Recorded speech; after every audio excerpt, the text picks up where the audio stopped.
이게 이제 구원도 있는 거죠, 구원도. 그렇죠? 근데 이제 진리 패러다임의 차이는 뭐냐면,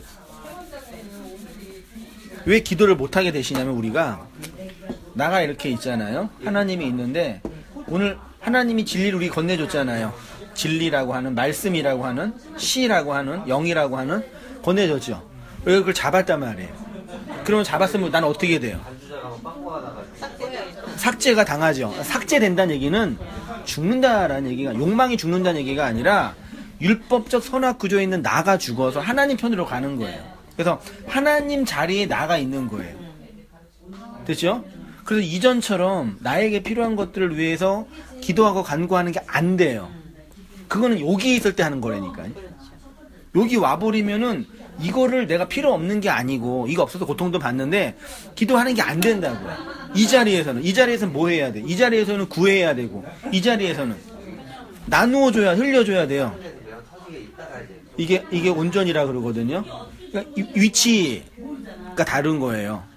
그러니까 여기에서는 경험했던 내용들이 있고, 보세요. 저도 어저께 저녁밥 먹고 소화가 안 돼서 소화제 하나 먹었는데 또 속이 안 좋아요. 한두 시간 잤는데 계속 속이 붓게가지고 깨가지고 토하고 난리가 났어요. 내일 내가 설교해야 되는데, 그러면 하나님 나 낫게 해주세요 막 기도를 하고, 예수의 이름으로 명예해서 그 소화 안 되는 그 악한 영도 쫓아버리고, 그렇게 못해요. 왜요? 믿음이 없어서? 그렇게 안 되는 거 알잖아요. 그러니까 내가 이 땅에서 필요한 것들이 내가 간구하고 기도해서 얻을 수 있는 방식을 얻지 못한다는 거를 이 진리 패러다임에서 알아버렸단 말이에요. 그러니까 그렇게 기도를 못하는 거예요. 겉으로 볼 때는 기도 안 하는 것처럼도 보일 수 있고, 신앙에 열정이 없는 것처럼 볼 수가 있는 거죠. 근데 다른 차원이에요. 그럼 저는 아직 여기에 있고, 네. 얘는 여기에. 그래요? 왜 남을 내 판단하세요? 본인만 해주면 되지. 기도가 안 된대잖아요. 그 집사님 여기 계신 거예요? 그런가 봐요. 여기 계세요? 저는 여기. 여기 있어요? 그러니까 우리가 이게 율법이고 진리라고 한다면 여기도 왔잖아요. 자꾸 일로 가려고 그래요. 그러니까. 율법으로 자꾸 가려는 게 우리의 본능이에요. 그래서 말씀에 의해서 우리의 내면과 모습들을 비추게 하는 작업이 필요하다고 하는 거예요. 제가 옛날에 교회를 다니면서 그거는 하나님의 은혜를 받은 게 지금 그걸 갖다가 내가 사모하며 그런 거를 안 구하잖아. 맞죠? 그런 은혜를 그게 은혜가 아니라고 할 필요는 없는데 과정이 되잖아요. 그렇죠, 그 과정. 그러니까 과정이에요. 네. 이런 과정을 밟아요. 그래서 옛날 것을 잃어버리고 새로운 패러다임을 바꿔. 옛날에는 이제 말씀을 이제 기도하고 깨닫고 이제 말씀을 배웠잖아요. 네. 그래 되면 왜 그냐면 그 속에서 흘러나와가지고 사람들한테 이렇게 막 저거를 했거든요. 근데 지금은 전혀 그걸 못 하고 있으니까 이제 내가 이렇게 침체대가 아닌가 하는 그런 생각에 있는 거예요. 근데 그 은혜의 구조가 바뀌었다고만 생각해요. 그냥 구조 자체가 바뀐 거예요. 그러니까 율법 패러다임이 있는 분들이 이런 구조를 못 받아들여요. 내가 열심히 기도하고 응답받으면 되지, 무슨 뭐 내가 그 진리 속에서 흘려주라는 얘기야. 이 모든 율법의 구조, 종교의 구조거든요. 그러면 여기서는 그냥 말씀으로 이렇게 받아들이는 거예요? 그냥 말씀으로 이렇게 배우면서. 네. 뭐 다른 거 필요하나요? 말씀, 진리를 설명하는 교사 혹은 나눔, 그 말씀은 우리 안에 있는 거예요. 목사가 이렇게 가르쳐 전하는 게 아니라 딱 각자 안에 있는 거. 있으니까 이 진리에 대한 목마름과 갈급함이 생기는 거죠. 자꾸만 그게 생기는 거예요. 제가 누가 넣어주는 게 아니에요. 그거는 제가 조정해가지고 오시는 거 아니잖아요. 그냥 내가 그냥 모르고 있는 것 뿐이죠. 예. 안에 있는 거를 모르고 있는 거. 근데 그건 이제 자각하는 거죠. 그래서 이렇게 들음으로 해서. 내가 있는데 이게 뭔지를 모르는데 밖에서 얘기해주면 이게 그거고 알게 되는 거예요. 그게 두 개가 하나가 되는 거예요. 말씀으로 화합하는 거고, 아멘으로 화합하는 거고. 내 안에 그 말씀이 있으니까. 근데 사람들은 그 말씀이 있는지 모른다. 율법에 갇혀 있으니까. 율법을 깨트리면 그 내용이 보이니까. 이런 구도 속에 이제 기도의 문제나 헌신의 문제나 헌금의 문제나 봉사의 문제 다 포함되는 거예요. 뭐 구하고 찾는 차원이 아니라 하나님 편으로 건너가서 진리가 됐다. 그리스도인이 됐다.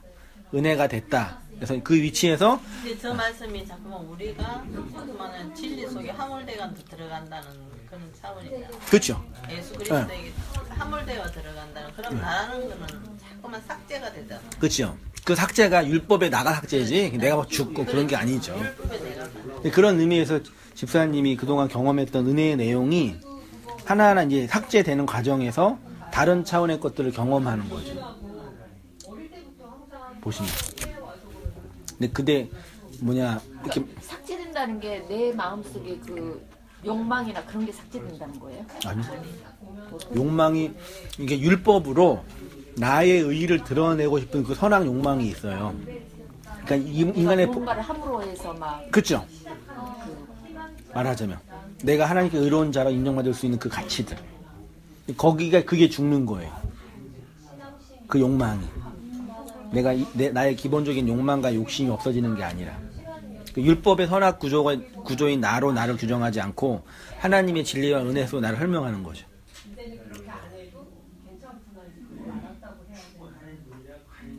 지난주에 설교했잖아요. 율법에 갇혀 있으면 되게 사람이 열정적으로 살 수 있어요. 우리 담비가 얘기했잖아요. 울면 안 돼, 울면 안 돼. 울면은 산타 할아버지가 거기다 뒀어요. 산타 할아버지가 선물 안 줘. 그게 진리라고 믿고 있는 어린아이는 어떻게 살겠어요? 울지 않으려고 노력하겠죠. 그래서 그 선물로 아이의 울음을 조정할 수가 있는 거예요. 너 착해야지. 너 울면 안 되지. 너 오빠한테 그러면 안 되지. 선물 받으려면. 그게 율법이에요. 근데 이제 진리인 측면이 뭐냐면, 산타 할아버지는 울어도 선물을 주구나. 혹은 그 선물이 나한테 필요한 게 아니구나. 알면 그것 때문에 내가 울고 안 울고가 결정되는 게 아니죠. 그것처럼 우리가 그런 율법에 갇혀 있어요. 우리의 욕망, 알량한 그 욕망이 있죠. 알량이라는 표현도 죄송한데 우리 그 욕망에 갇혀 있어서 그 욕망에서 움직여지는 거예요. 그래서 최순실이 박근혜를 조종할 수가 있는 거예요. 그 욕망이 뭔지 아니까 말하자면 그게 율법이 우리를 이렇게 조종하는 거죠. 근데 은혜는 이걸 깨트리는 거죠. 그 정도 설명할 수 있어요. 그래서 온당교 오신 성도님들이 기도를 못 해가지고 답답하다 이렇게 표현하신 분도 계셨고, 내가 헌금하고 그런 거 하나님이 안 받으시고 기뻐하시지 않는 거예요? 그것 때문에 서운하고. 여기서 기도를 어떻게 해야 돼? 기도요? 어떻게 할까요? 신앙적인 부분이니까 만나서 괜히 이렇게 싸움 날 필요도 없고 기도가 지난주 설교 괜히 그냥 피하고 였잖아요. 프로슈코마이.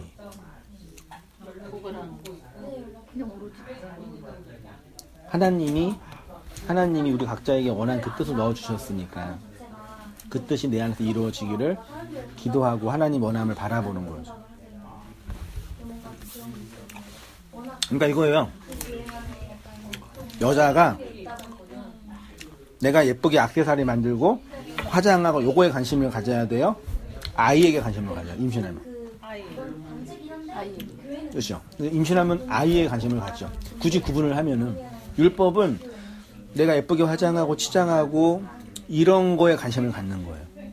근데 진리는 이게 아니라 내 안에 들어온 그 생명에 관심을 갖는 거예요. 완전 삶이 달라져요. 아이가 그 생명 아니에요? 그렇죠. 그러니까 내가 생각하고 판단하는 모든 가치는 이 생명이 원하고 요구하는 쪽으로만 가는 거죠. 더 이상 내 인생은 없어지는 거지. 여자의 인생이 없어지는 거죠. 이 아이의 생명에 결탁당하고 조종당하는 거잖아요. 생명이 없는 여자는 내가 원하는 거 다 하잖아요. 화장도 하고 놀러도 다니고 술도 마실 수 있고 마음대로 하잖아요. 그렇게 나를 확장하는 방식으로 삶이 움직여지는 거고, 율법적인 구조에서는. 진리는 그 나의 확장이 해도 되는데 그게 중요한 게 아니라 각자의 생명이 다 있다니까요. 우리 각자에 하나님 넣어주셨어요. 그 넣어주신 그 사람들 그게 또 가요. 그런 측면에서의 생명이다. 이런 구도는 좀 이해는 되시죠? 그러니까 이전에 못한 것에 대한 아쉬움도 있고, 그게 이제 버려지는 과정에서 눈물도 있지만, 또 이제 이 새롭게 주어진 이 생명에 의해서 끌려가는 과정들이 있죠. 그거예요. 제가 말하고 싶은 건 그것뿐이 없어요. 다른 거 없어요. 그러면 지금 우리가 살아가는 지금 여기서 뭐 막 죄짓고 뭐 잘못하고 그런 거하고는 다른 거네. 상관없어요. 그것이 우리가 사는데 문제가 되지만 그거 한다고 하나님이 너 그때 그저 져가지고 내가 기분 나빴어. 너 죽었어. 그러시겠어요? 우리 사는데 문제가 되죠. 근데 그렇게 하면 안 된다는 거. 근데 이제 그렇게 하면은 사람으로서 안 되는 당연한 거 사람으로서 또 믿는 사람이 또 뭐 네. 그런다 막 그런 거잖아요. 엄청 마지막하세요. 그거는 예의와 어떤 윤리 도덕적인 차원에서 제가 이렇게 설교하는데 이렇게 담배 피고 설교하면 돼야 안 돼요. 하긴 되는데 근데 문화 충격이 심할 거 아니에요. 우리 하나님께서 난국당. 옛날에는 로이드 존스나 스펄전이 그렇게 공부했어요. 스펄전 목사도 꼴초였어요.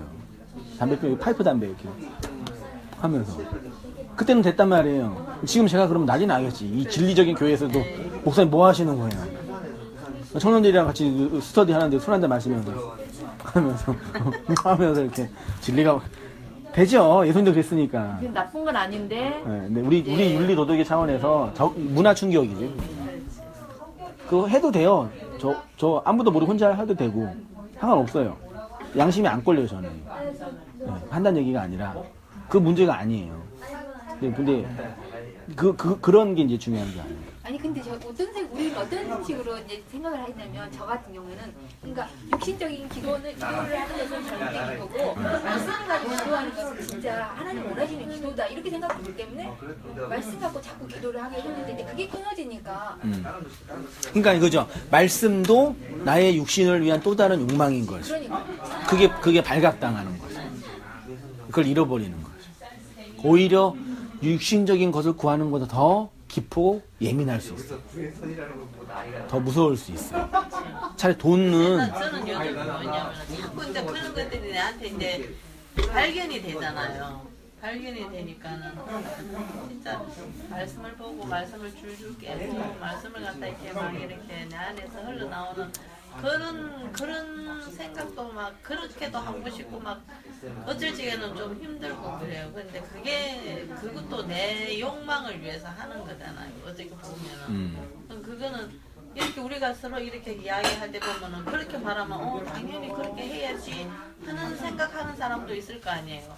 예를 들어가지고 전도사로서 말씀을 못 전가한다 뭐 이러면은 그게 또 하나의 나한테 또 치부가 될 수가 있잖아요. 네. 치부가 될 수가 있는데 그런데 이제 그게 하나씩 이제 앞으로 또 하나씩 발견이 되는 거예요. 이렇게 생각을 하다가 아니지 하나 더 보다가 그게 정말 내가 이 진리를 갖다가 깨달아가지고 그냥 내 안에서 주님이 흘러나오는 거하고 내가 인위적으로 진리를 깨달아가지고 그냥 흘러나오는 거하고 하늘과 땅 차이가 크더라고요. 그렇죠. 그게 왜 그러냐면 자꾸만 내가 어떤 데가 막 맞아 내가 그렇게 하기 위해서는 그렇게 노력을 하는 거 그거는 정말 내가 하나님을 위해서 하는 건가 아니지. 냉정하게 따져보면은 이 부끄러움 안 당하려고 그렇게 하고 있는 중이도 모르지 않느냐 그런 마음이 자꾸만 들더라고요. 그렇구나. 이것도 하나의 나의 욕심이 돼가지고 그거에 사로잡혀가지고 내가 그 생각을 할 수가 그런 마음을 먹을 수가 있겠구나 하는 그런 생각이 어느 찰나에 들더라고요. 그러니까 말하자면 옛날 거 잃어버리는 것에 대한 좀 두려움이 생기시는 거죠. 김성수 목사님 말씀 들을 때 있잖아요. 우리 목사님 말씀에서 우리 목사님 말씀 점점점 이해가 떨어지니까 굉장히 공백기가 좀 있었거든요. 김성수 목사님 말씀을 너무 좋아가지고 진짜 계속 들었어요. 근데 거기 목사님 말씀 들으면 시들하고 그냥 하시나 보다. 그냥 그런 생각이 드는 거예요. 그냥 거기에 막 열심히 가는 그런 마음이 사라져버려가지고 그냥 내가 마음을 일으켜서 말씀 한번 봐봐야지 뭐 이렇게 가는 거예요. 옛날에 그런 마음이 다 없어지고 그냥 그냥 전에는 그냥 내가 그렇게 마음을 안 먹어도 그냥 저절로 마음이 생겨서 그 하나님, 그 주님 나한테 그렇게 하신 거 그걸 생각하면 내가 그냥 기쁘고 그치. 그냥 그 다른 사람한테 내가 복음을 안 전하려고 해도 어떤 상황이 되면 그냥 바로 그냥 그 사람에 맞게끔 말씀을 전할 수도 있고 그랬는데 지금은 제가 하려고 해도 안 돼요. 아예 말씀이 딱 막혀가지고 내가 이 사람한테 어떻게 복음을 전해야지 이렇게 생각하고 그리고 또 말씀을 전하게 되잖아요. 그럼 제가 되게 기운이 쫙 빠져가지고 힘이 드니까 하기 싫어요. 그러니까 지금은 점점 누구한테도 말을 안 하게 돼요. 그런 것에 대한 좀 심리적인 충격이나 차이에 대한 어려움들이 경험되시는 거잖아요. 네, 그렇죠. 지금. 근데 그거를 이게 문제 있다, 나쁜 거다, 잘못 가고 있다, 옳지 않다 그런 쪽으로 일단 해석할 필요는 없으세요. 아니 그렇게는 해석은 안 하는데 이게 어떻게 된 거지? 아 그렇죠. 그런 고민이 있죠. 이게 어떻게 된 거지? 지금 내가 이게 지금 바로 가고 있는 건가? 아니면 진짜 지금 그 전에 것들이 다 허물어지고 좀 새로운 것들이 정말 다시 쌓아가고 다져지려니까 지금 이런 상황들이 벌어지나 이런 생각들을 일단은 집사님이 율법적인 구조나 율법적 선악 욕망이 깨어진 경험들이 이렇게 하나씩 있으셨던 거예요? 없지 아직까지. 없으셨어요? 아직까지 없지. 그 선한 율법의 구조 깨어지고 있는데 지금 깨지고 있는 거야. 내가 힘들다. 깨어지고 있는 중이지. 그러니까 근데 내가 그러니까 아까 우리 주사님한테도 이야기했지만 옛날에 내가 받았던 은혜를 갖다가 지금 내가 사모한다고 해가지고 그걸 갖다 다시 제가 하는 거 그거는 또 아니잖아요. 그러니까 집사님 이 말씀하신 표현이 우리 온당교회 성도님들이 이렇게 그런 경험, 이게 신앙 진리를 듣는 과정에서 경험되는 어떤 내용들 중에 한 부분이에요. 그건 분명해요. 그거 옳다, 그러다, 틀리다 뭐 그런 게 논하기 전에 어떤 율법적 구조가 깨어지는 과정에서 느끼는 어떤 충격, 차이 이런 것에 대한 어려움들이죠. 그런 거에 대한 목마름. 예. 그 다양한 감정의 표현이 있죠. 내가 옳은 건가? 저거 틀린 건가? 내가 옳지 않는 건가? 막 다양한 감정이 이게 종합되어 있어서 정말 무엇 때문에 힘들어하는지 정확하게 보기는 어려울 수가 있죠. 한두 가지가 아니니까. 그런 부분에서. 그러니까 전에는 제 삶의 모든 기분이 하나님이었어요. 그분으로 인해서 진짜 다 이렇게 맞아. 에너지가 다 나왔어 정말. 진짜 에너지 많이 나왔어. 이 세상 즐거움이 아니고 정말 세상에서 뭔 즐거움 사세요? 이렇게 나한테 물어봐요. 근데 좀 재밌거든요 진짜. 교회 가고 진짜 주일날 신앙생활하고 막 성도랑 같이 어울리고 이런 게 너무 재밌는데 근데 그런 게 없어진 거예요. 그게 없어지는 게 한번 생각해 보세요. 그 외적인 형식과 제도가 없어지는 것이 문제가 아니라 그렇게 은혜를 받았던 공급을 받았던 그 공동체가 없어지는 거잖아요. 교회의 차이잖아요. 말하자면 어떤 의미인지 아시죠?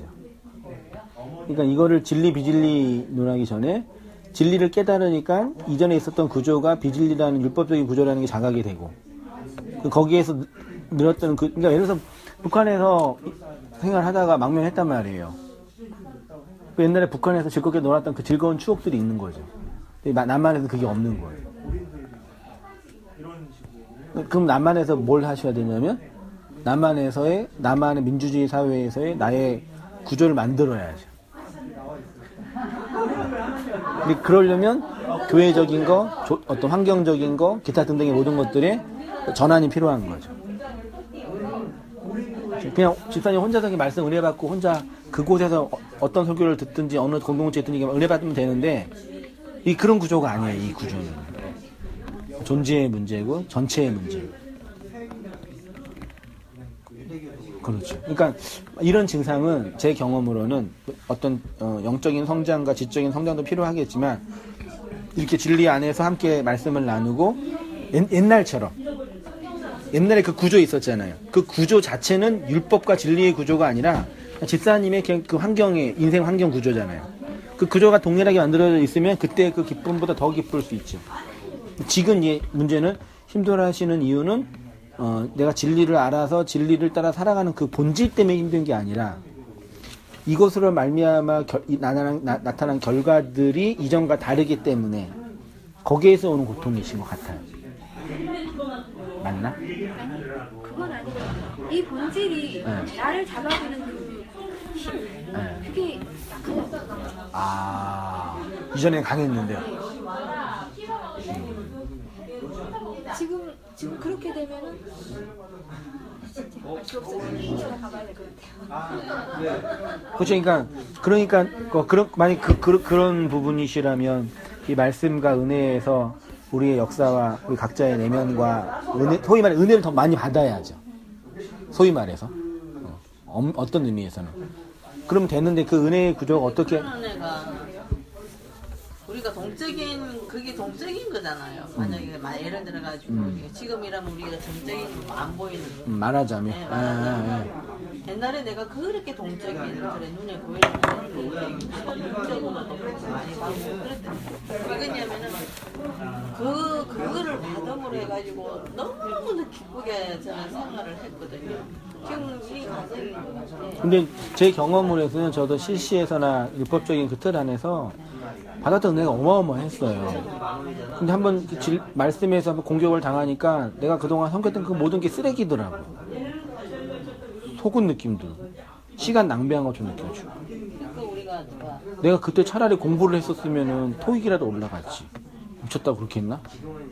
그때 그랬어요. 한 군대에서. 근데 진다고 나서 또 은혜 안에서 나를 돌아보니까 그게 과정이었고 지금 내가 은혜를 받을 수 있는 어떤 기회가 된 거죠. 맞아요. 제 경험으로는. 네. 그런 게 된 거죠, 저는. 그런 어간에 계시는 거겠죠.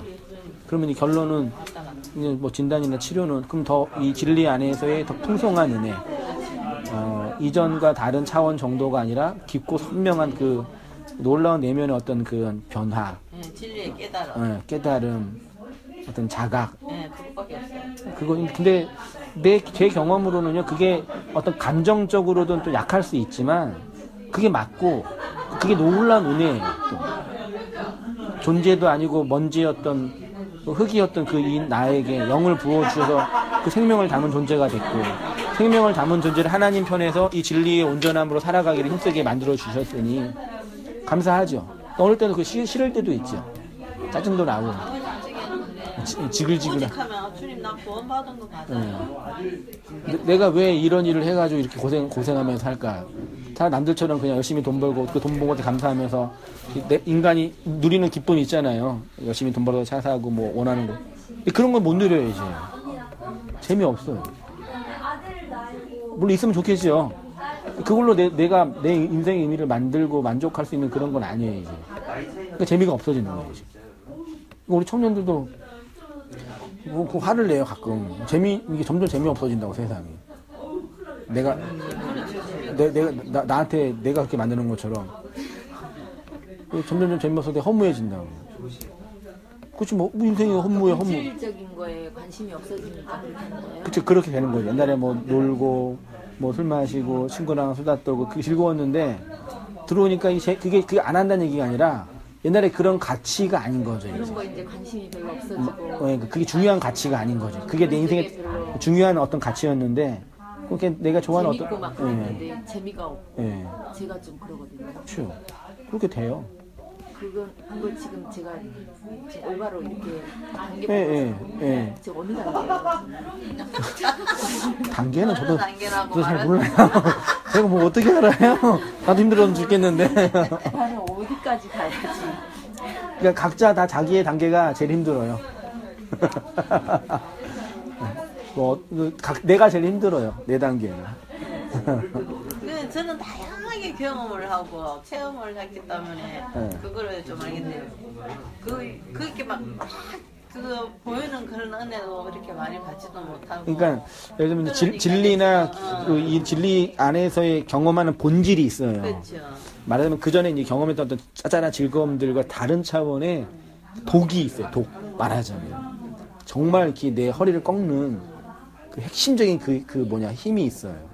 그거는 이제 또 받을 때는 뭐 기쁘고 감사하고의 문제가 아니라 헉이죠. 내가 왜? 그거죠, 진짜로. 물론 감사하고 즐거운 가정이 있지. 욕도 나온다, 야. 맨 처음에 저도 이런 진리를 알고 너무 감사하고 좋았단 말이에요. 다른 거 하니까.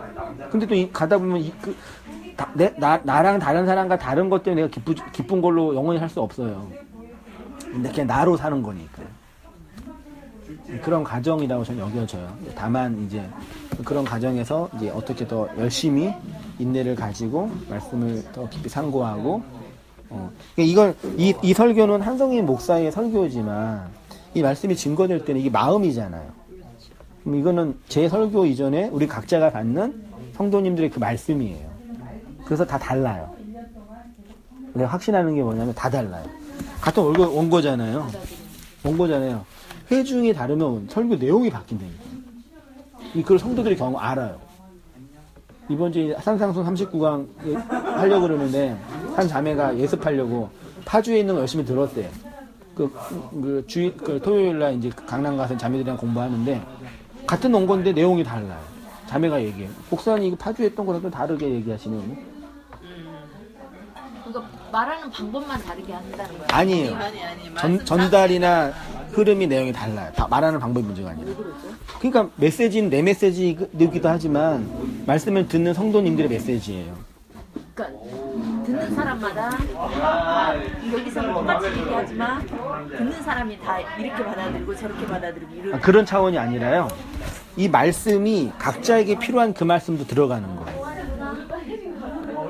저는 A라는 얘기를 했는데 A로 들어가겠지만 그러니까 말씀을 전하는 자의 위치가 따로 있고 듣는 자의 위치가 따로 있어서 전하는 자는 더 많이 은혜를 받고 듣는 자는 아니라 각자 그 말씀을 듣는 거라니까.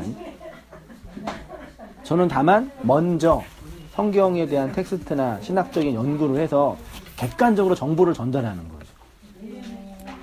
이 말씀은 제가 공부한 말씀이지만 이 말씀을 들을 때 성도님은 성도님의 말씀이 되는 거예요. 집사님의 그 말이 되는 거죠. 이 말씀 듣고 한성인 목사가 설교를 해서 내가 감사가 되는데 한성인 목사를 통해서 말씀하신 성령님 하나님에 대한 감사가 나오는 거죠. 나눌 수가 어려운 거죠. 그런 차원에서 이전에 기도하고 경험했던 차원과 다른 더 깊고 선명하고 분명하고 풍성한 어떤 진리의 내용이 있어요. 저는 그렇게 믿어요.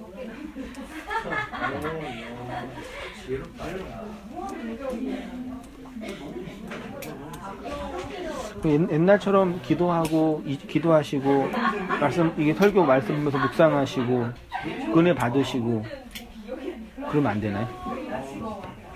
묵상이 안 돼요. 안 돼요? 네. 옛날에는 모르니까 네. 답답해서 그 말씀이 계속 있고 또 있고 또 있고 해서 말씀을 안 가도 이 말씀이 무엇인지를 알기 때문에 그 말씀을 계속 주님 이래 했는데 이건 도대체 이 말씀 도대체 뭐냐고 물어보고 계속 그게 이 안에 계속 궁금증이 나니까 계속 그 말씀을 자꾸 기도하게 되는 거예요. 네. 그래서 어느 순간에 그게 확 열려지면은 그게 진짜 그 기쁨이 진짜 크잖아요. 그렇죠. 그러니까 처음 경험하고 하여튼 그러니까 뭐냐면요. 어떻게 표현하면 좋을까? 그 어떤 전문적인 세계와 은혜의 세계에 들어가면 들어갈수록요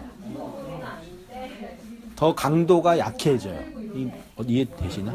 처음 은혜 받을 때의 느낌과 은혜를 계속 받고 나중에 받을 때 느낌이 다르잖아요. 그런 게 있단 말이에요. 그러니까 말하자면 율법 안에서 받았던 그런 은혜, 그러니까 은혜의 정도나 깨달음의 정도는 집사님이 개인적으로 기도해서 깨닫는 것보다 객관적으로 말씀을 연구하고 텍스트를 해서 정보를 전달하는 게 더 깊을 수 있잖아요. 근데 그걸 경험하는 느낌이나 정서가 집사님이 다르신 거예요. 변하신 거죠. 그때보다 지금. 다른 말로 하면요. 어렸을 때 동네에는 되게 크게 보이잖아요. 크고 나서 동네에 가면은 좁게 보이잖아요. 그런 이유예요. 그렇게 생각이 돼요. 분들 보면 은혜가 그렇게 많아요. 그 정도. 이름이 양은혜 뭐 이문혜 이은혜 되게 많아요. 우리가 고민하고 아파하는 내용들 말씀이 이끌어가는 내용들이 있으니까 그걸 구하는 거죠. 아이테오 하는 거죠. 그쵸. 오늘 시간도 그러니까요. 3강에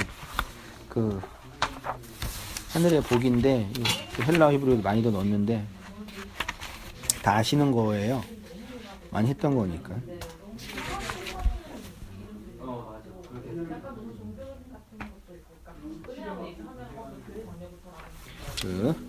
예. 복을 이제 생명력이라고 표현할게요.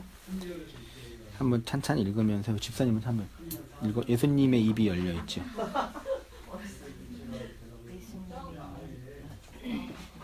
신약의 새로운 산에서 율법의 창조자이시고 집행자인 하나님의 입이 열려 아래 세상의 사람들에게 떨어지고 있습니다. 하늘에 있는 진리가 아래 세상에 있는 우리에게 이해되어진다는 것은 그 속의 진리를 전달하는 하나님의 죽음이 경험되었다는 의미입니다. 피조물을 향한 하나님의 자기 계시는 곧 하나님의 죽음입니다. 모든 생명체는 어미의 자궁을 뚫고 나옵니다. 그것은 곧 그 생명의 근원이 되는 어미의 죽음을 의미합니다. 네, 진리라는 하나님의 생명이 우리에게 전달되기 위해서 먼저 전제될 것이 뭐예요? 진리 자체이신 그 하나님의 진리 자체이신 하나님의 죽음이 어디에서 일어났어요? 십자가에서. 그러면 십자가 아래서 그 하나님의 죽음으로 누가 생명을 받았어요? 우리가. 그래서 보세요. 오늘 설교이지만 예수님의 십자가 주위에 누가 모였어요? 여자. 네. 예수님이 남자. 남자의 씨를 받는 여자만 있는 거죠. 남자의 하나님의 죽음. 그 씨를 받는 여자의 죽음. 이게 생명이 잉태되는 거죠. 이 생명과 율법적인 구조에서 내가 기도해서 만든 생명이 다르지 않나요? 같은 건가? 이 그리스도의 십자가를 통해서 만들어진 그 생명과 내 안에 설명된 율법 안에서 내가 기도하고 경험했던 종교적인 어떤 그 은혜가 같아요, 달라요? 그러니까 이 복음 안에서 하나님의 그 생명이 나 안에서 만들어지는 생명이 있단 말이에요. 그렇죠? 그 놀라워요. 저는 그렇다고 생각하는데요, 지금. 이거요? 네. 그렇죠? 근데 그게 지금 저한테 지금까지 지금 했었다고 생각해요. 했는데 지금 안 된다는 얘기죠. 네. 근데 고민해봐요. 왜 안 되지? 뭐가 문제지? 이전에 그러면 그리스도가 나의 율법적인 구조를 깨트려서 내 안에 주셨던 은혜라는 얘기예요? 그래요? 지금은 그게 안 된다. 네.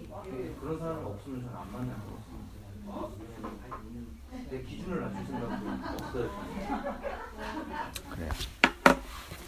아무튼 하나님 자체의 죽음, 십자가의 죽음이고요. 그게 어미의 죽음이에요. 엄마, 예. 생명을 건네준 자의 죽음이요. 그 진리 차원에서 하나님의 죽음이라 함은 하나님의 자기 계시로서 그 진리의 전달, 생명의 전수로 이해되는 거다. 진리란 무엇인가 선생님 한번 읽어주셔요. 진리가 무엇입니까? 그 진리에 대한 수많은 단어는 인류의 역사에서 왔습니다. 종교와 철학, 학문과 기타 모든 분야에서 추구하는 최종적 가치를 우리는 흔히 진리라고 합니다. 기독교 진리를 추구하는 종교입니다. 예수님은 우리에게 당신 자신이 곧 진리라고 하셨습니다. 그래서 예수가 진리다. 그러면 쉽습니다. 그러나 그것이 또한 어려운 문제입니다. 예, 생명으로서의 진리 집사님 읽어주셔요. 진리에 대한 수많은 철학적, 종교적, 문학적 담론들을 차지하고 그것을 하나의 용어로 정의하면 진리는 곧 생명이라고 할 수 있습니다. 생명은 생명 자체와 생명력으로 나눌 수 있습니다. 우리는 생명을 무엇으로 감지합니까? 생명력으로 감지합니다. 그래서 심장이 뛰고 폐가 공기를 받아들이고 이가 소화를 하고 눈이 외부 사물을 감지하고 입으로 말을 하고 이런 생명의 운동, 생명의 흐름이 있을 때 살아있다라고 하는 것입니다. 진리라는 것도 같은 차원으로 이해할 수 있습니다. 예. 그러면 성경이 말하는 진리적 관점에서 생명이란 뭐냐? 하나님이 생명인데 진리의 전달은 생명의 전달이고 진리의 나눔은 생명의 나눔이고 진리는 연속적으로 합일성이라는 것이 있는데 우리의 몸이 생명이 있다라는 것은 그 몸 안에서 생명이 흐르는 거죠. 피, 혈관, 근육, 생명 자체는 아니지만 생명은 혈액의 순환으로 근육의 움직임으로 나타납니다. 그러면 진리가 주는 생명이란 무엇이냐? 몸의 순환으로 생명이 감지되는 것처럼 진리가 우리 밖에서 우리 안으로 흘러 들어오고 흘러갈 때 그것으로 진리가 감지되는 거죠. 진리는 생명의 흐름으로 감지된다. 이렇게 정리했고요. 내 밖에서 진리가 내 안으로 들어올 때 두 개의 입이 찢어져야 되죠. 진리의 전달자로서 하나님 자신의 입이 찢어져야 되고, 다른 하나는 그 진리를 받은 내가 찢어져야 되고요. 전자를 하나님의 죽음으로서의 예수님의 죽음이고, 후자는 그 예수의 죽음 속에 있는 나의 죽음. 나의 죽음, 너의 죽음, 서로 죽음 속에 생명이 있는 거죠. 그럼 죽어가고 있는 거죠. 어떠셔요? 죽어가고 있으셔요? 에? 모르겠어요? 모르겠시대잖아요, 권사님. 아니, 그럼 어떻게 해요? 네? 아, 뭔지 모르겠다. 집사님이 죽는다는 거. 하나님 죽는다는 건 아시죠? 그렇죠. 예수의 십자가에 죽음. 그 집사님이 죽는다는 거. 이거죠. 그러니까 우리가 집사님이 여태까지 진리라고 율법적 선악 가치라고 믿어왔던 그 가치들이 예수에 의해서 공격당하는 거지. 저는 지금 세상적인 것만 생각을 해요. 그게 공격당한다는 게. 세상적인 거랑 거룩한 거 차이가 없어요. 네. 상관이 없어요. 그러니까 내가 전에는 뭐 다른 거에 이렇게 막 재밌어하고 이 말씀보다는 그랬는데 이제 지금은 그것보다는 이 말씀이 더 듣고 싶고 공부하고 싶고, 그러니까 지금 그런 차이예요. 그렇죠. 그게 그건가요? 하나님의 생명이 우리 안에 들어와서 생명에 들어와서 그 생명으로 이끌어가는 과정의 내용에 있는 거겠죠. 그럼 집사님이 죽었다라는 그 고백의 내용이 뭔지 잘 모르신다고 표현하시는 건가요? 그러면 내가 죽었다 안 죽었다라고 말하기가 어렵다. 말하자면 잘 모르겠다. 어떤 의미로 죽었는지 모르겠다. 그렇죠. 근데 생명은 죽어야지만 들어오는 거죠. 제가 뭐가 죽었을까요?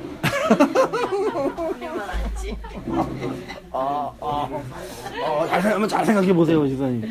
내가 뭐가 죽었지? 아니 평소에 그냥 인생 사시고 일하시고 가정생활 하시고 교회생활 하시는 그런 일상이 있었잖아요. 근데 왜 그런 일상 속에서 굳이 인생에 도움이 안 되는 이런 얘기를 왜 들으시는 거죠? 저는 제가 이거에 관심을 갖게 된 이유가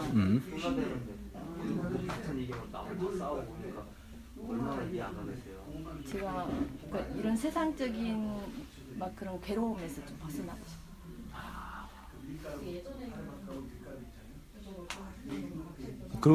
그런 어떤 내면적인 욕망인 거잖아요. 네. 그렇죠. 그럼 예수님은 그 세상적인 괴로움을 벗어나게 도와주셔요. 예수님이 내 안에 들어오면 그런 거 아니에요? 이거 집사님 스스로 한번 생각해 보세요. 예수님이 그 세상적인 괴로움을 벗어나게 도와주셨어요.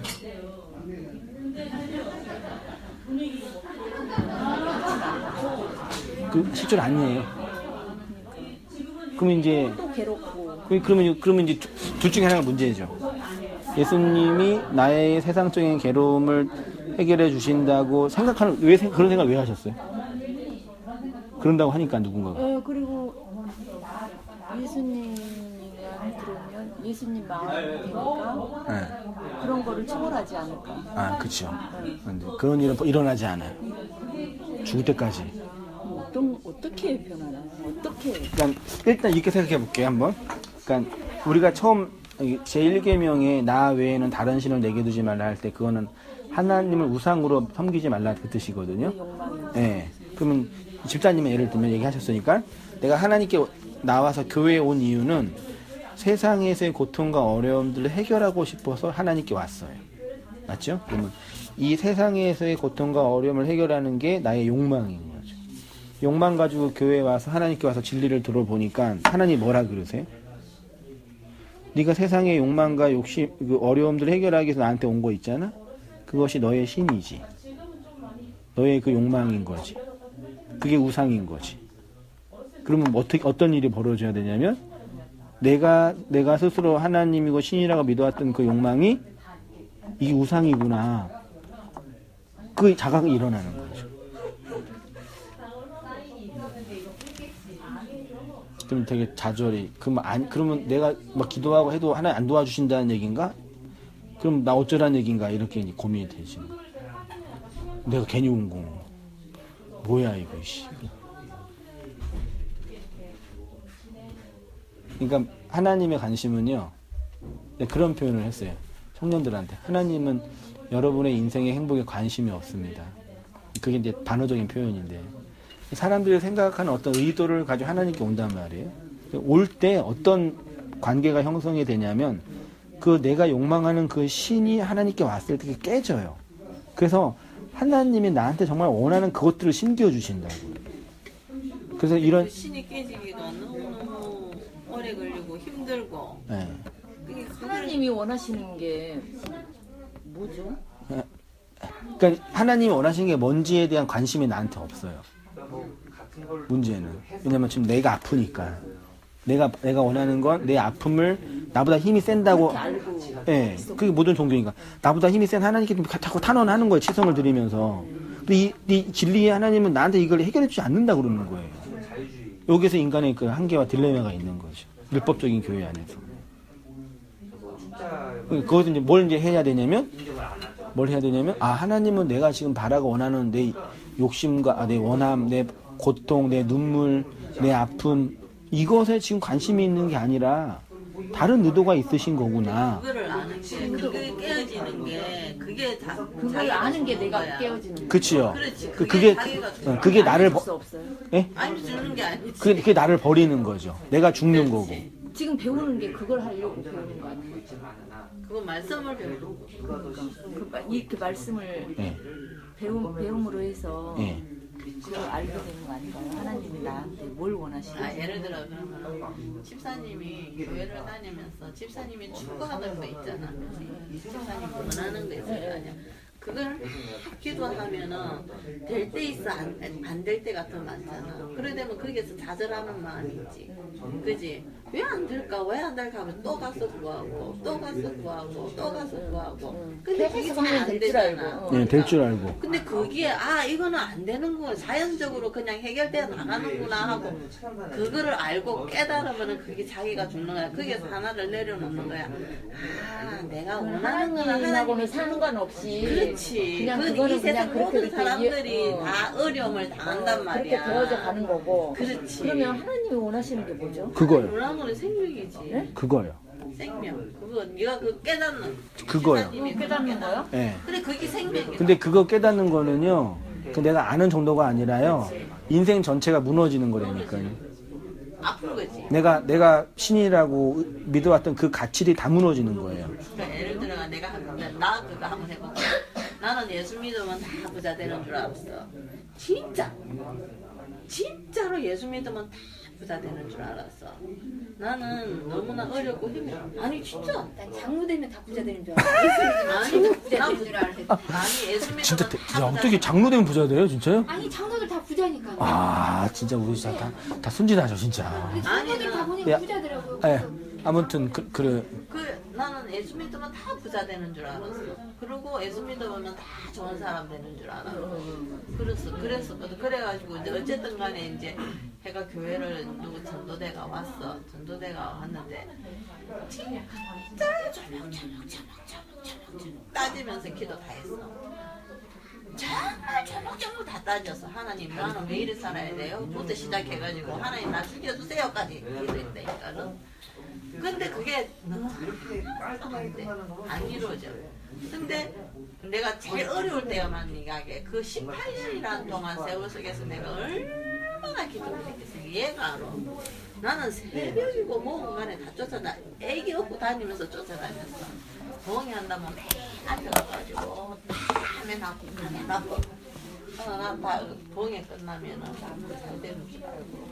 진짜 복 받는 줄 알았어.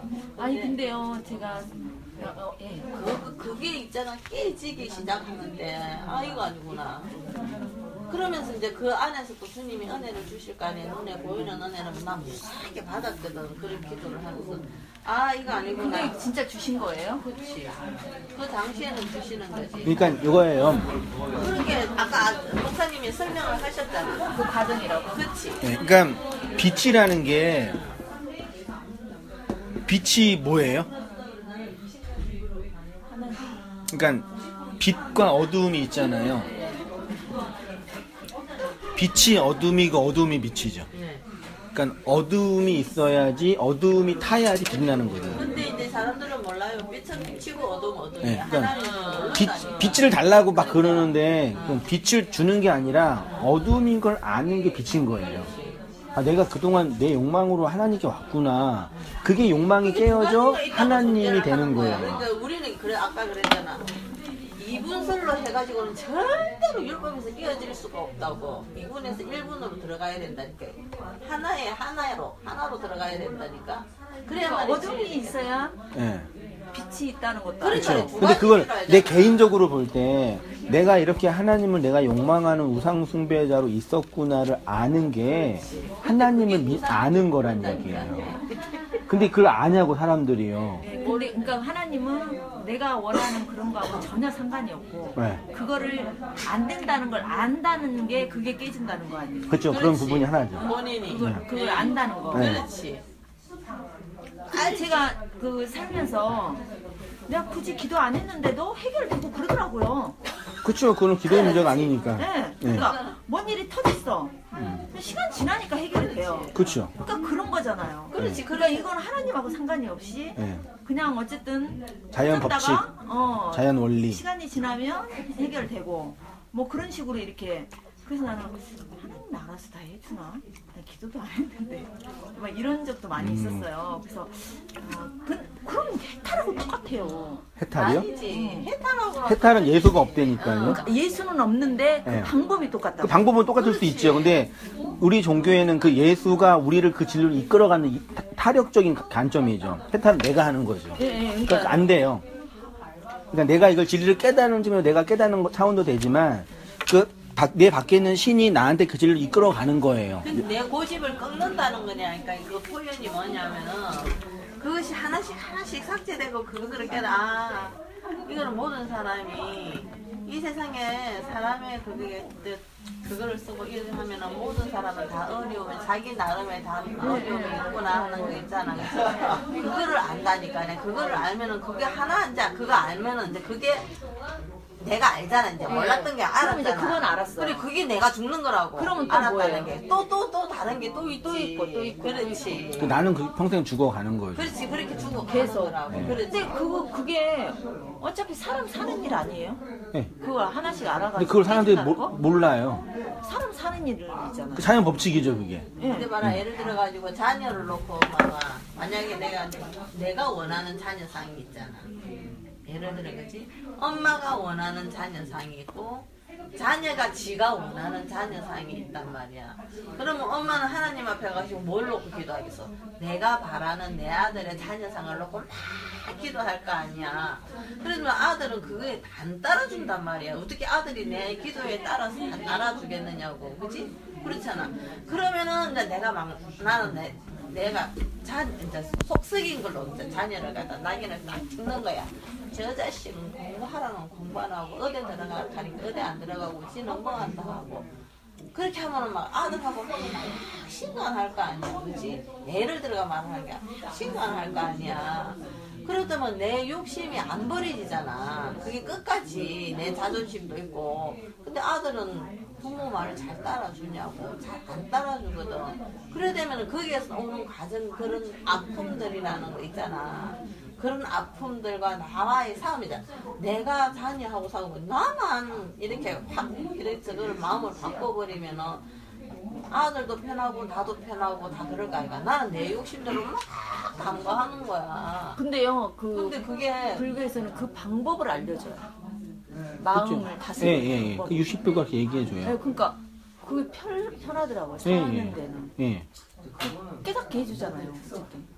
그러니까 그러면서도 이제 집사님이 그러니까 그 불교, 그러니까 해탈의 개념이나 나의 그런 거에 대해서는 제가 많이 근데 이제 그게 깨달았어요. 내가 깨닫는 차원이 아니라 그 진리로 돼서 이제 용서하게 하고 자유하게 하는 거예요. 내가 나를 용서하고 내가 하나님을 용서하고 하나님의 그 사역을 내가 용서하고 하나님을 용서해요. 네. 하나님을 용서해란다. 내가 뭐 잘났다고 하나님을 그러니까 용서해. 지금 말하자면 지금 집사님이 힘든 거는 하나님도 힘이 약하기 때문에 힘든 거예요. 하나님보다 내가 힘이 약하기 때문에 힘만 강하면 언제든지 그냥 때려칠 수 있거든요. 이따위 힘이 필요 없고 나한테 더 이상. 근데 나 약하니까 쫄고 있는 거란 말이에요. 용서는 뭐냐면 내가 강해도 그 하나님을 하나님으로 믿는 거거든요. 그거는 힘의 능력이 아니라 관계의 부분이라는 얘기죠. 하나님이 나한테 그 사랑의 관계로 오시는 거죠. 끊을래야 끊을 수 없는 그 관계. 근데 불교의 해탈은 그 피존불의 자리에서 인간이 할 수 있는 최고의 가치를 만들어주는 거예요. 그런 의미에서는 탁월해요. 그래서 부처님은 천국 맨 앞에 갔어요. 아제아제 바라아제 바라아제 바라승아제 건너가라. 건너가면 진리가 있다. 맨 앞에 갔어. 들어가지는 못했어. 천국 문 제일 앞에. 네, 딱 있어요. 거기 서 있어요. 네, 일로 와. 니네 건너가. 지는 못 건너갔으면서. 건너가. 여기가 진리야라니까 건너가. 예수님은 일로 와 그러잖아요. 나한테 와. 그 차이예요. 그러니까 그 인간의 내면과 이 정서를 파악하는데 불교나 철학적인 사고가 되게 좋아요. 그거 되게 공부하는 이유가 그것 때문에 공부하는 거고. 예. 근데 이제 그 구원자이신 절대자인 그 예수가 없어요. 그러니까 그 지점까지. 천국에서 가장 작은 자지. 이 세상에서 가장 큰 자. 그러니까 그런 측면에서 이제 우리 내면의 용서의 문제, 안식의 문제, 자유의 문제. 그 집사님 자신을 용서하시는 문제죠. 내가 날 용서하는 게 하나님 용서하는 거거든요. 근데 일반적인 평신도들은 교회 다니는 뭐 평신도뿐만 아니라 사람들이 그렇게 다 그렇게 알고 있어요. 아니, 그러니까 몰라요. 다 하나님 앞에 힘이 약해가지고 쫄고. 그 내가 어떤 거에서 용서를 해요? 네? 집사님 자신을 용서하는 거죠. 땡뚱맞는 얘기일 수 있겠는데. 죄 많은 나를. 네? 죄 많은 나를. 내가 나를 헤아려 주는 거예요. 헤아려 주는. 그러니까 예를 들어서 요셉을 그 고통 속에 집어넣은 형들한테 분노가 있었을 거 아니에요.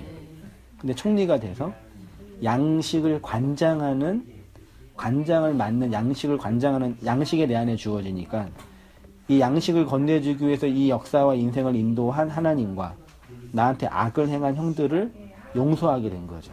형들의 그 행위가 나를 진리로 이끄는 과정이었습니다. 그러니까 그거는 내가 완전과 온전의 자리에 들어가야지만 용서가 가능한 거죠. 여자 자매가 남자한테 막 채였어요. 상처 주고 5명 남자한테 상처가 있을 거 아니에요. 6번째 남편이 완전히 대박이에요. 돈도 많고 잘생기고 똑똑하고 진짜 최고의 신랑이 됐어요. 혹시 그 신랑과 결혼을 하면 나를 찬 5명의 남자를 어떻게 하겠어요? 그 남자가 나 안 쳤으면 나는 이 신랑을 못 만났거든요. 그거는 그 신랑을 만난 사람만 가능한 고백인 거예요. 용서가 그런 개념이라는 얘기죠. 그러니까 어떤 의미에서는 집사님이 내면적으로도 환경들을 계속 씨름하고 아파하고 스트럭을 하고 하나님 은혜를 구하고 삶이 힘들고 고통스럽고 위협 속에 아파하는 이런 과정이 있는 거죠. 우리 인생 전체의 모습이. 그 속에서 그러니까 순간순간 그런 거를 계속 나 자신도 용서하고 네. 하나님도 용서하고 그런 게 계속 있다는 거죠. 계속 순간순간보다는요. 어떤 말씀과 진리 안에서 나의 모습을 좀 보게 되는 어떤 그런 성숙함이 형성이 되는 거죠. 나를 돌아볼 수 있는 그런 계기가 그 성장의 문제라는 거죠.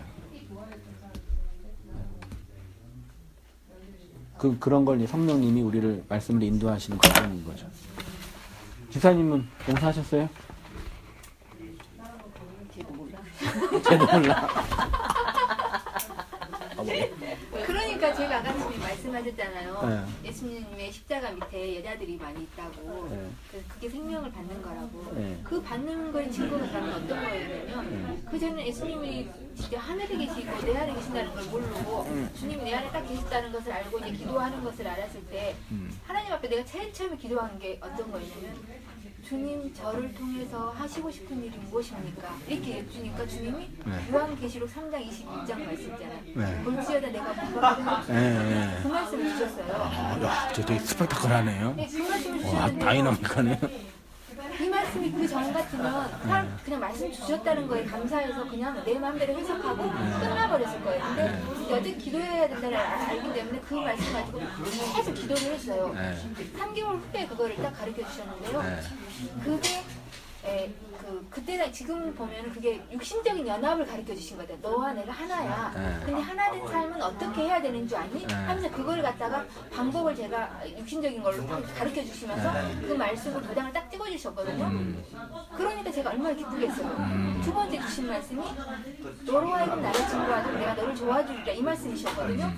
근데 사람들이 그걸 모르니까 제가 사람들한테 막 물으면 저도 생각을 어떻게 했냐면 제가 미용실하니까 주님이 돈을 많이 벌게 해주셔서 제가 전도도 하고 성교도 해서 막 진짜 나를 드러내는 삶 진짜 그게 다라고 생각했기 때문에 그랬는데 사람들이 다 그렇게 얘기를 해요. 교사님도 그렇고 목사님도 그렇고 기도 잘 한다는 교사님도 그렇고 근데 그게 아니라는 걸 제가 아니까 그거하고 또 기도를 했어요. 8개월 후에 주님 저한테 딱 깨달아주는데 그 기간이 딱 있더라고요.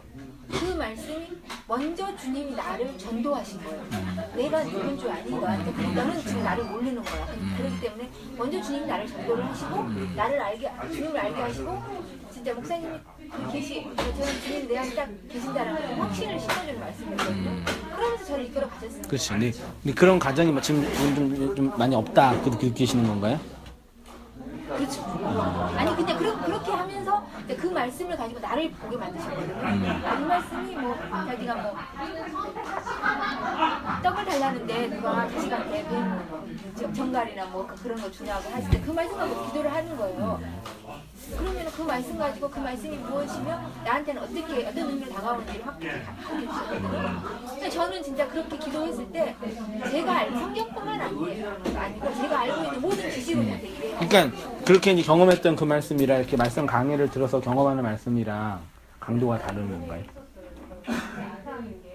제가 처음엔 그렇지 않았어요. 그 나름대로 되게 좋았고 다시 또 새롭게 진짜 이렇게 바로 아니까 그것도 너무너무 좋았는데 지금 현재는 그런 것도 저런 거 다 없다라는 그런 면에서 침체일 수도 있고 어려움일 수도 있고 그렇죠. 그렇지만 또 말씀이 이끌어 가실 거라고 믿어져요. 그런 어간과 과정을 통해서 그 인생이 올라갔다가 내려갔다가 봄, 여름, 가을, 겨울 이렇게 과정들을 통해서 성숙해 가는 것처럼 그게 있거든요. 제가 볼 때는요. 그런 좀 복음적인 메타적인 언어들을 내면적으로 잘 이렇게 헤아리면서 예수님의 죽음 그 정도로 하고요. 2페이지로 가셔서요. 하나님의 생명으로서의 팔복 있지요.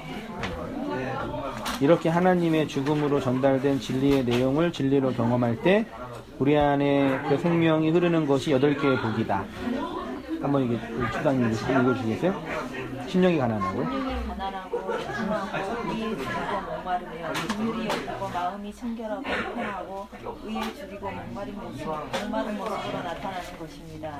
심장이 뛰고 폐가 호흡을 하면 생명이 있는 것처럼 우리가 하나님의 그 진리를 받아 살고 있으면 이러한 진리의 생명력, 진리의 흐름이 우리의 마음과 역사 안에서 나타나게 된다는 네, 그래서 심령의 가난함, 그 다음에 애통함, 의에 줄이고 목마름, 긍휼히 여김, 마음의 청결, 화평케함, 의를 위해 핍박을 받는 그 삶의 내용을 우리가 살아가는 이게 구원의 삶이라는 얘기죠. 그렇죠? 나머지는 좀 깊이 나중에 해보고요. 3페이지로 가셔서요. 그 헬라어 원어에는요. 심령이 가난한 자는 복이 있나니 천국이 그들의 것이며 라고 해서 이게 원인과 결과처럼 얘기하잖아요. 어떻게 복받아요? 어떻게 하나님 나라에 들어가요? 이렇게 해석하면 틀리는 거예요. 원인과 결과가 아니라 복되도다 심령이 가난한 자들이여. 이거 이렇게 돼 있어요. 예, 이게 이제 원문으로 마카리오스 복되도다 푸토코스한 자야, 복되도다 펜테온 자야라고요. 이거는 뭘 해서 되는 문제가 아니라 그렇게 되어지고 있는 성도의 인생이 모습이에요. 반드시 이렇게 되어야 해. 이렇게 가고 있어요, 우리가.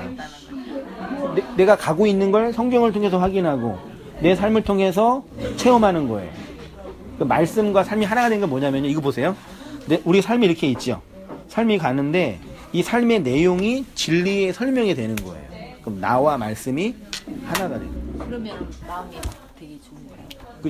그 어떤 인사이트도 일어나고 감동도 일어나고 감사도 일어나고 기도도 흘러나오고 힘들기도 하겠죠. 눈물도 있고. 말씀하고 삶이 하나가 되지 않을 때 네 삶이 안 일어난다. 그렇게 볼 수도 있겠네요. 그럴 수도 있겠네요. 우리 자극이 일어나고 인사도 하고 예쁜 자매.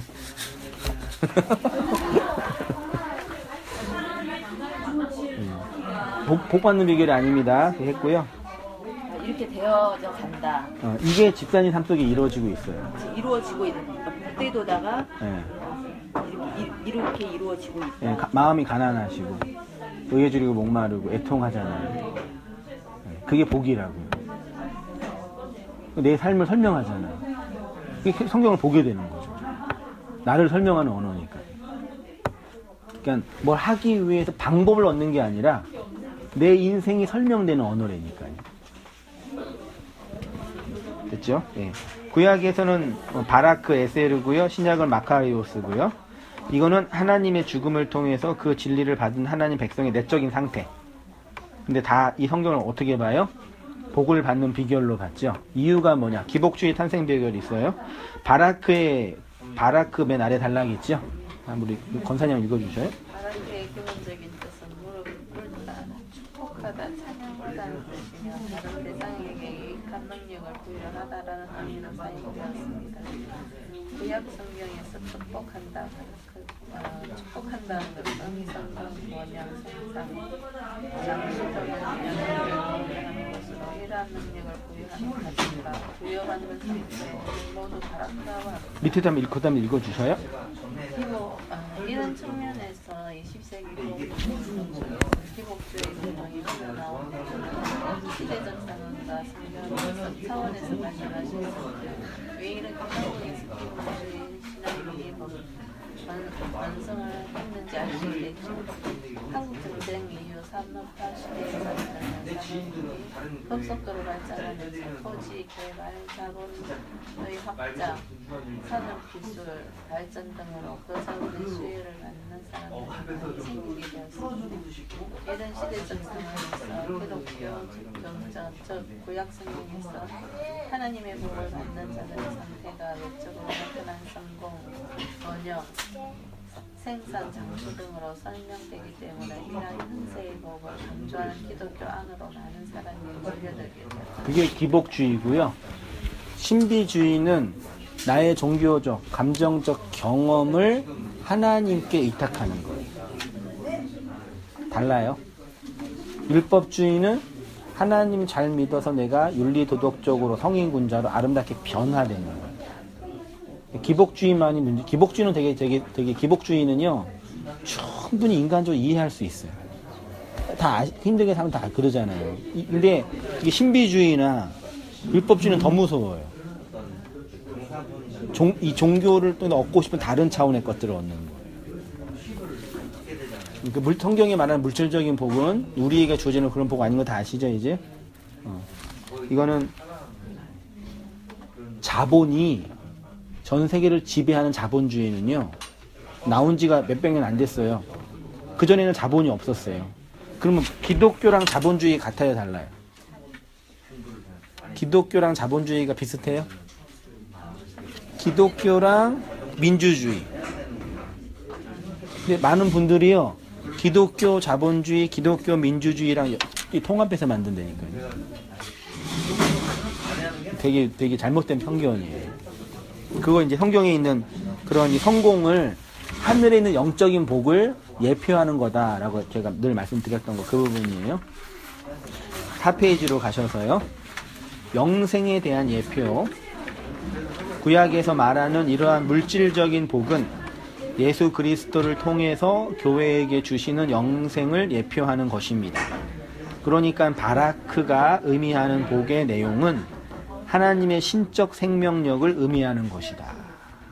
그러니까 그 생명력이 우리 안에 있으니까 그게 아파하고 없어서 무기력해하고 지치고 눈물 흘리고 슬프고 쓰라리고 그런 다양한 감정의 변화를 경험하시는 거예요. 됐죠? 네. 쭉 내려오셔서 복의 근원이 된 아브라함 한번 이거 아브라함이 복의 근원이 된다는 것은 온 세상이 하나님을 아는 지식이 무엇인지를 모두 어두운시되 오직 아브라함에게만 하나님을 아는 지식을 하나님의 이름으로 그에게 건너주셨다는 것입니다. 그래서 하나님이 아브라함에게 너의 이름을 창대케 하리라고 하신 것입니다. 아브라함을 번영케 하고 출세하게 한다는 것이 아니라 하나님이 건네주신 그 이름, 즉 하나님을 아는 지식, 하나님의 신적 생명을 그 이름에 함축하여 넣어주신 것입니다. 아브라함의 이름이 창대하게 된다는 것은 곧 하나님의 이름이 창대하게 된다는 것입니다. 아브라함을 통해서 구약의 여호와를 아는 지식의 참된 종교가 보존되고 그의 가족을 중심으로 확장되어 간다는 속사적 차원의 개념으로 말씀하시는 것입니다. 그래서 너를 축복하는 자를 축복하고 너를 저주하는 자를 저주할 것이라고 하시는 것입니다. 그 복이에요, 복. 아브라함의 이름 속에 담겨진 하나님의 그 진리가 어떻게 사람들에게 전달되고 어떤 나라 사람들에게 단절된다는 것입니다. 그 생명이 전달된다는 것은 축복이라고 하고 그것의 단절을 저주라고 합니다. 아브라함을 축복하는 자는 아브라함이 담지한 그 복을 받아들이는 사람일 것이고 아브라함을 저주하는 자는 그 복음을 거절하는 사람이라는 것입니다.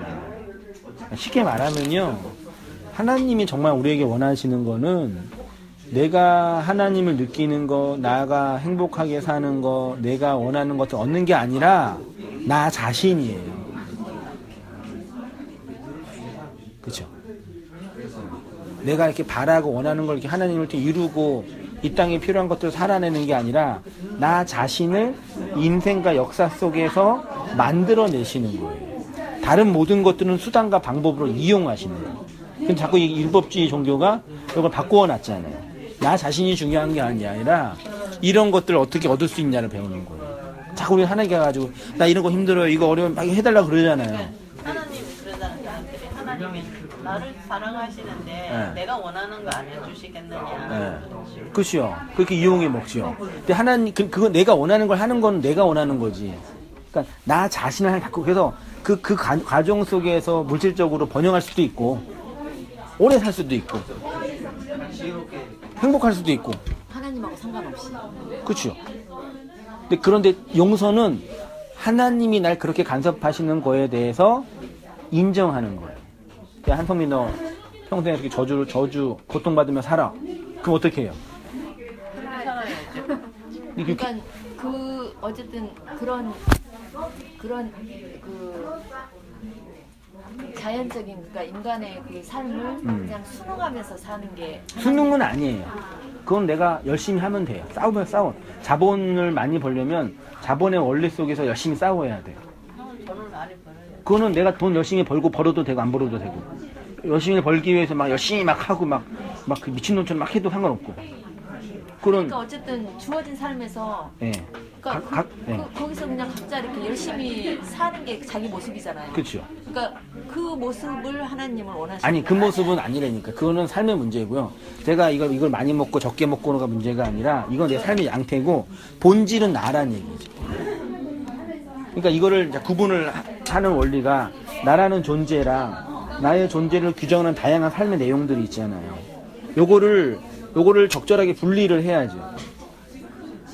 이걸로 나를 설명할 수 없는 거니까. 아니 그러니까 세상적인 그런 삶은 그냥 이렇게 살아가는 거고. 네. 하나님이 원하는 거는 하나님은 원하는 자체는 나 자신만 원한다고. 근데 뭐라고 이 세상에서 고통과 눈물이 가득한 이 세상에서 나를 그 하나님으로 믿고 섬기고 살고 있는 그 나를 원하는 거예요. 그러니까 이 세상이 없으면 또 안 되는 거죠. 제가 말할 수 있는 건 이런 것뿐이 없어요. 확 그냥 그 마음 딱 들어가서 아 이게 그거였구나 그러면 끝나는 건데. 그렇죠. 근데 또 성도님 뵈면요 또 그걸 다 알아요. 설교를 안 해도 원래 알고 계셨던 분들 많이 계세요. 그런 차원이 좀 어떤 건지는 느낌은 오시죠. 네. 그렇죠. 이런 과정에서 이제 나를 해석해가는 게 나의 죽음이라는 얘기예요. 그게 이제 복이라고 이제 설명하는 거예요. 나머지 이제 천천히 보시면서 그래서 아브라함으로 이름을 바꿔버리시죠. 하나님. 복의 상태가 되게 하는 것입니다. 우리를 그렇게 하나님이 이름을 바꿔버리시는 거죠. 율법의 구조에서 은혜의 구조, 진리의 구조로요. 여기까지 오늘은 하고요.